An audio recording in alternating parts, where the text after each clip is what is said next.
and just press in. The follicles woke up in there. I can feel a little hair. I can feel a little hair.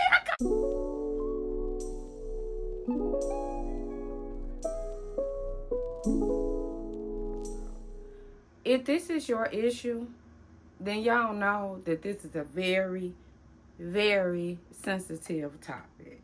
It's something that we cover up and we don't like to talk about, but it's something that I'm willing to deal with today.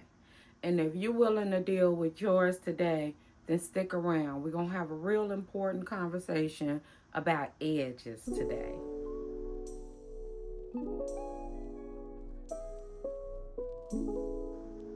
What happened to them? Why they so thin? Why the side of my head? Oh my goodness.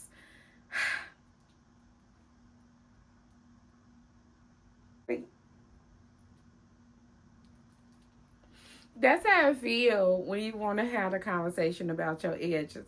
It's just so much easier to just, put on a wig and or do a sew-in or do braids and have them come down. Yeah, when I wore braids, I had to put a little ponytail at the top of my braids so that the hair could cascade down and kind of camouflage the fact that I didn't have no edges. Have y'all come up with some hairstyles that kind of cover the edge area, or you be like always want to wear bangs, or you want those two pieces of hair on the side? Just different ways of wearing your hair. Sometimes I have had people look at me when I was on my natural hair journey, or I had a slick back ponytail, or I was wearing a hairstyle where my edges was exposed, and I have seen the look on their face. Like, they looking at my edges like, oh, do that hurt? Like, oh, I'm so glad I got my edges. Oh, I'm so glad that's not me. Like, I see the look on their face when they looking at them like, whoa, I'm glad that's not me. Oh my goodness, that's a hard reality to deal with, but I have seen people do that, which makes you want to just run for the hills and never, ever, ever, ever wear your edges out or show them or just give any indication that you don't have no edges. But the only way that I'm going to grow my edges back, because we in the growth phase. Who in the growth phase? We in the growth phase.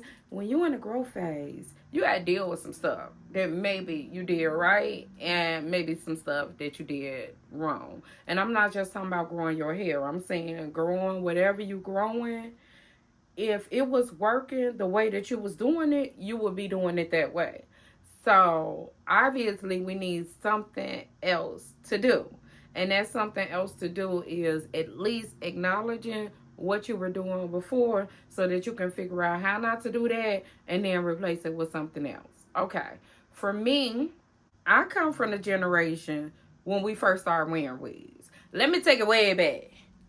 Let me take it way back to the 90s. When we first started wearing extensions, wigs, hair in our head, I was a teenager. And I was going to the beauty shop. I was going to beauticians. It didn't start off with me tearing my hair out. It started off with the professionals. And the professionals were parting my hair. Y'all probably know quick wigs, where they do all this protection and they put the glue on the hair. Well, in the 90s, in the hood shops, because I don't know what this was, y'all. I don't know. In Chicago, hood shops, because that's where I was at. I was at some upscales, but where I got this done at, it was a hood shop. They glued the track to my scalp. Now, they parted my hair, and then they took that black glue that they used for the quick wig, and they glued that thing down on my scalp. Yeah. And then used the blow dryer to dry it.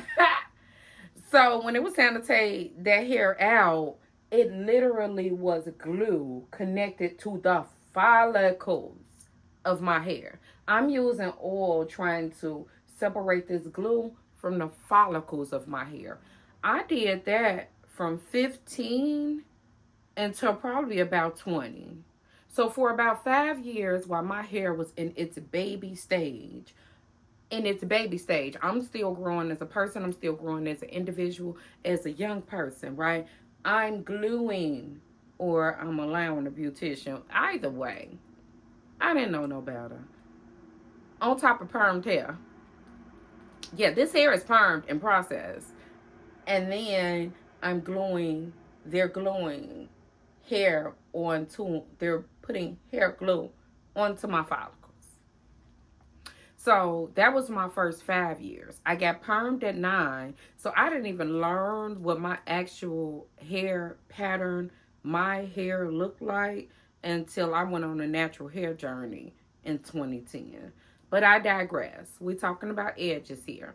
So these were just the hair care practices that I was using in the 90s. Now we're going to fast forward to the 2000s where I'm in my 20s.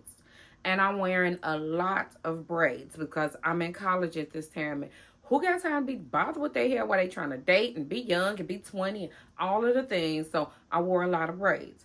Well, y'all saw, or you can see, the state of my hair is thin and fine and fragile. And I was putting these heavy, heavy braids on my hair, only giving myself a couple of days.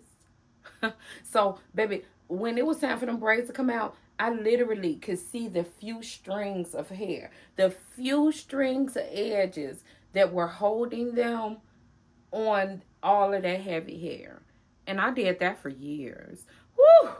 This is a blessing that I got some hair on my head, y'all. As I go through this process, I gotta be honest. I did a lot of poor hair care practices over the years. So I wore braids most of the time through the 2000s. Now we can move into the 2010s. In the natural hair movement, I did take care. Well, did I really? Because I instantly dyed my hair.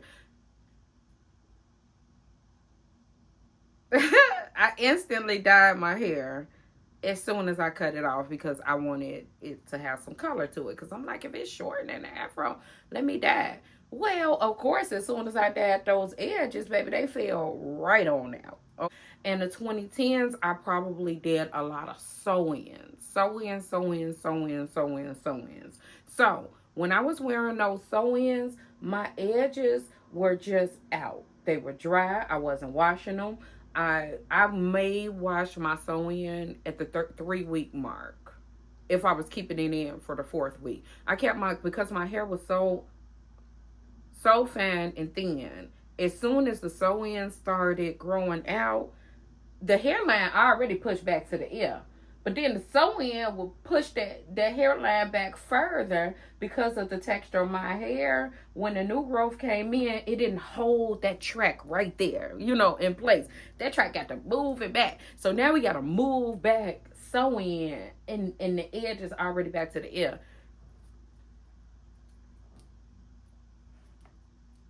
That's how I wore my hair. Okay? I wasn't taking care of it. Used to be clean. Let me be clear. This is all new hair. All that little hair that's brushed down here, this is all new hair that has started coming through in this month of me stimulating my scalp. So we didn't have much of this at all. The hair pretty much started at the ear. So I was finding myself always trying to wear big hair where I could keep pulling. So these sew-ins were curly hair that I was like trying to pull the curls to the front of my head so that you couldn't see that I had edges. And when that wind blew, woo! When that wind blew, turn the corner of a building in Chicago, wow, and that wind hit you. We call it the hawk. And sometimes you have to walk in the wind like this, right? Because that wind be hitting you. Well, for somebody with no edges, baby, that wind was like kryptonite. Because, baby, when that wind hit on that sew-in, then bam, psh, like I said, all you saw was bald skin. Bald skin and then a big old curly hair blowing back there. So embarrassing. I was so embarrassed. Anytime somebody would walk past me if the wind was blowing or whatever, I would have that face where I'm trying to lower my head all the way down in the wind so that the hair sits this way and doesn't blow and show the fact that that edge is bald. It bald and no hair there. It's no hair there. I've always been a pretty confident person.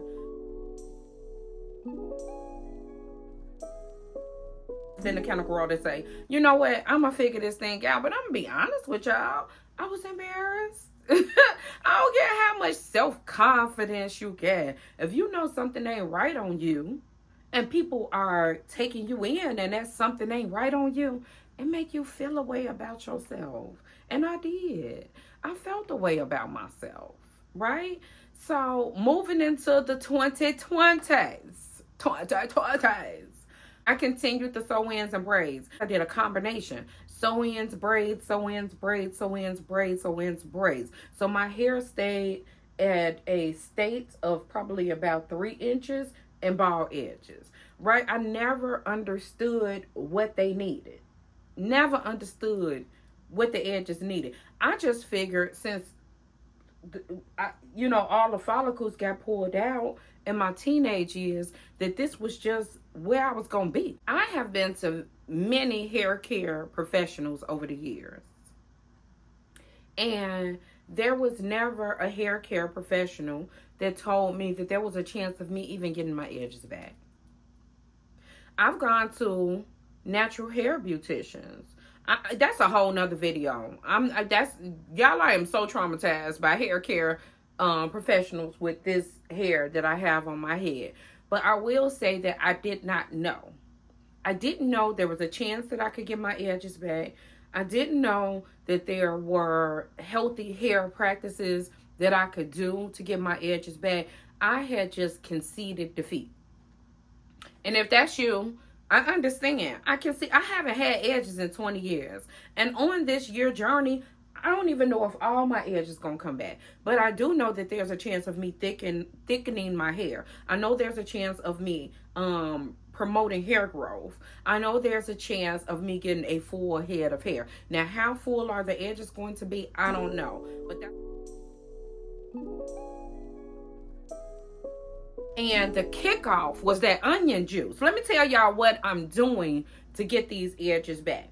Number one, I did onion juice. When I first started this whole thing, I did onion juice for a week. I sprayed that onion juice on my scalp.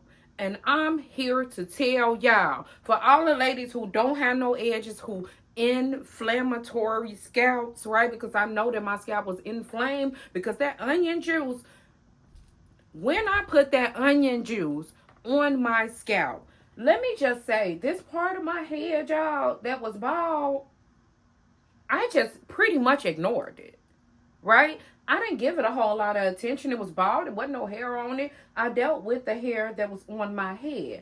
But when I sprayed that onion juice on my head, it woke up that part of my scalp.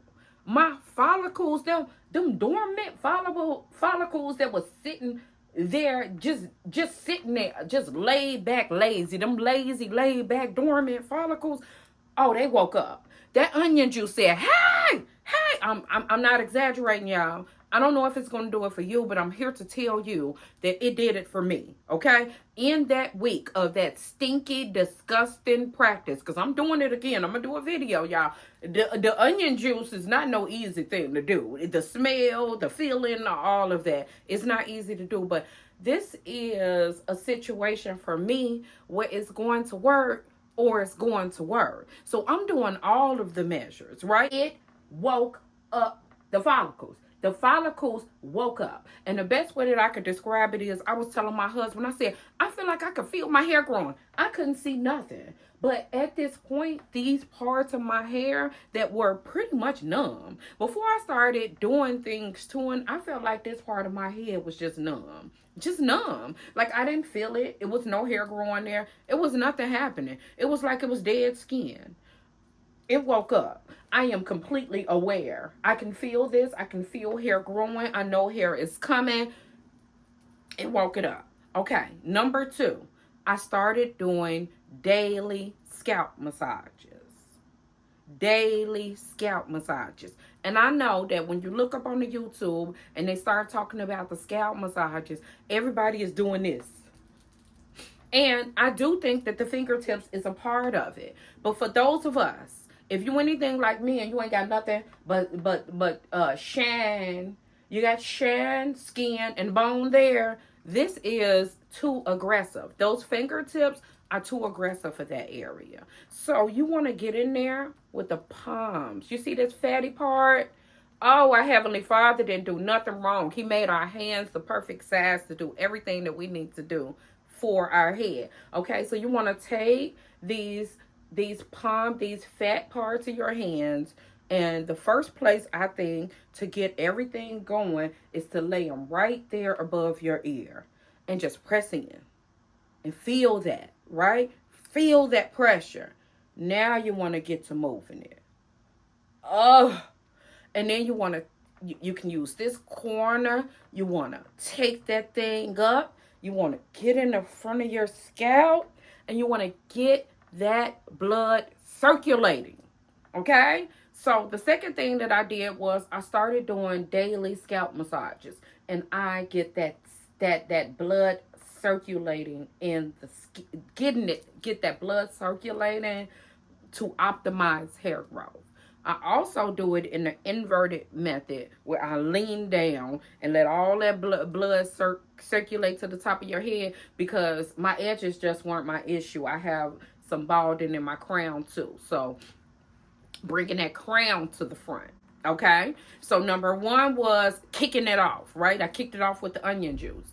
And then number two was scalp massages. Number three is a growth oil. So I started learning about all the different oils that stop inflammation. I got to buying them, and I started mixing them up in what I call a growth oil. Okay. And I started applying that growth oil as well as water. My edges, this part of my scalp was so dry. It was just dry. I'm still dealing with the fact that all day, because I'm learning my scalp by doing these daily scalp massages, I am finding myself adding water to my edges. I add water to them, and then I put a little botana oil on them just to keep this area moist, not build up, right? I didn't say no products. All I'm doing is oil and water in my edge area. I just put a little gel on here and a little bun together for this video. But for the most part, when I'm just sitting around the house and I just got a little messy bun on, I don't have no gel. I don't add gel in, because when I add gel in, I have to wash my hair too much. So I kind of alleviated gel. I put the butter on the ends of my hair, mid shaft and up. And so my scalp pretty much gets oil and water,